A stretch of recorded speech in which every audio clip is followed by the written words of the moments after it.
బాగా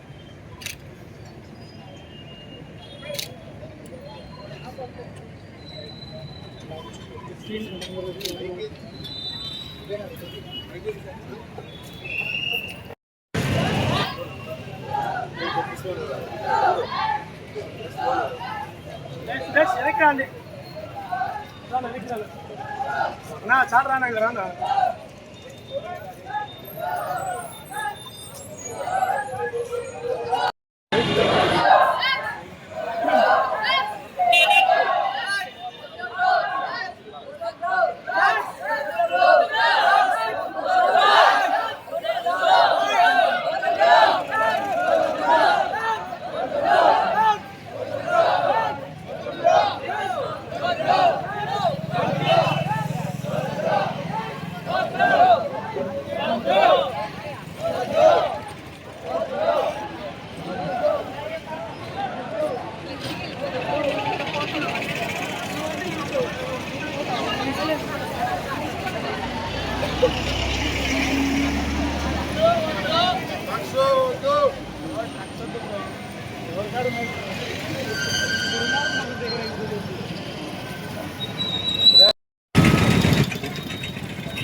ఈరోజు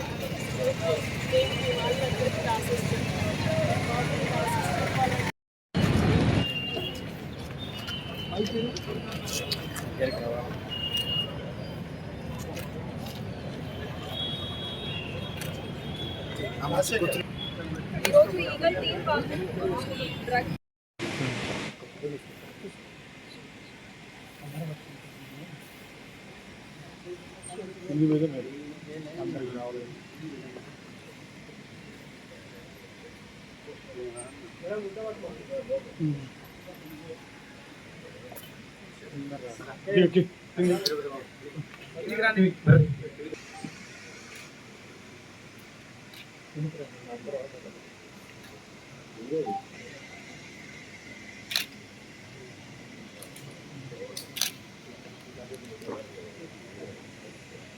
government general హాస్పిటల్లో సైకాట్రీ డిపార్ట్మెంట్లో ప్రొఫెసర్ హెచ్ఓడిగా పనిచేస్తున్నాను.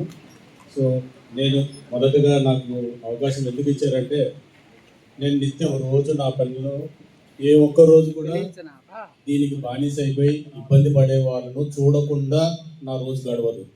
ఎందుకంటే అంతమంది దీనికి లోన్ అవ్వడానికి ఇది ఇన్ఫ్లుయెన్స్ అయ్యే ఏజ్ అన్నమాట.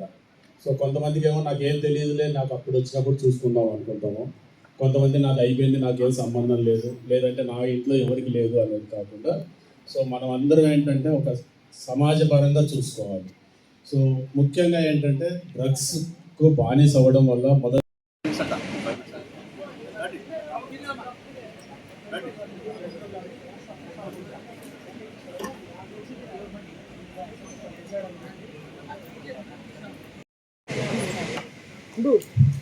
లోపల ఏడుస్తున్నాను ఆలోచిస్తున్నాను.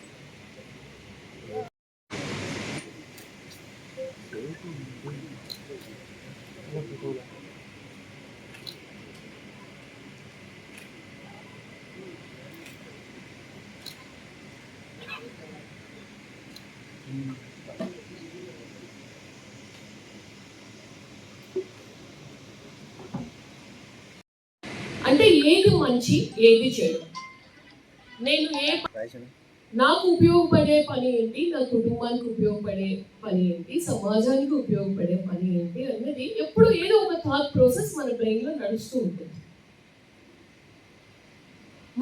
మనంతటా మనం సెల్ఫ్ ఇనిషియేషన్ తీసుకునేటప్పుడు, ఒక మంచి పని చేసినప్పుడు మనల్ని బ్రెయిన్ చాలా సంతోషంగా పెడుతుంది. అంటే ఒక రివార్డ్ సర్క్యూట్ అన్నది ఉంటుంది. దీనికి కారణమైన హార్మోన్ ఆ న్యూరో ట్రాన్స్మిటర్ చూస్తే డోపమైన్ అన్న హార్మోన్ మనకి రిలీజ్ అయినప్పుడు మనం చాలా ఉత్సాహంగా, చాలా సంతోషంగా ఉంటాం. ఈ కొకైన్, హెరాయిన్, గంజా, టొబాకో ఇంకా చాలా ఉన్నాయి డ్రగ్స్లో. ఇటువంటివి తీసుకున్నప్పుడు ఏం చేస్తుంది అంటే ఈ రివార్డ్ సర్క్యూట్ని హై చేస్తుంది, యుఫోరియా అంటారు. అంటే మనం చాలా హైగా ఫీల్ అవుతాం, చాలా ఏదో గొప్పగా సాధించినట్టు ఫీల్ అవుతాం.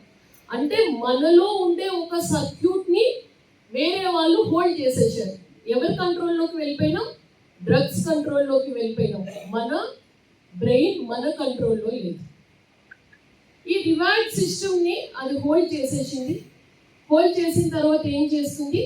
పదే పదే తీసుకోవాలి. ఈ సంతోషం గురించి పదే పదే నేను డ్రగ్ తీసుకోవాలి, లేదంటే స్మోక్ చేయాలి. ఇటువంటి ఆలోచనలన్నీ మనకు వస్తూ ఉంటాయి. వస్తున్నప్పుడు ఏమవుతుంది? డబ్బులు కావాలి కొనుక్కోవాలంటే తల్లిదండ్రులకి డబ్బులు అడుగుతాం. మొదటిసారి ట్యూషన్ అంటాం, తర్వాత బుక్ కొనుక్కోవాలంటాం, కాంపిటేటివ్ ఎగ్జామ్స్కి ప్రిపేర్ అవ్వాలి అంటాం. రెండోసారి అదే పనికి అడగలేము కదా, అబద్ధం చెప్తాం. మూడోసారి అబద్ధం చెప్తాం. అంటే మన థాట్ ప్రాసెస్, మనం ఏం సాధించాలి, మన గోల్ ఏంటి అన్నది మన కంట్రోల్లో లేకపోవడం వల్ల అబద్ధాన్ని నేర్చుకున్నాం.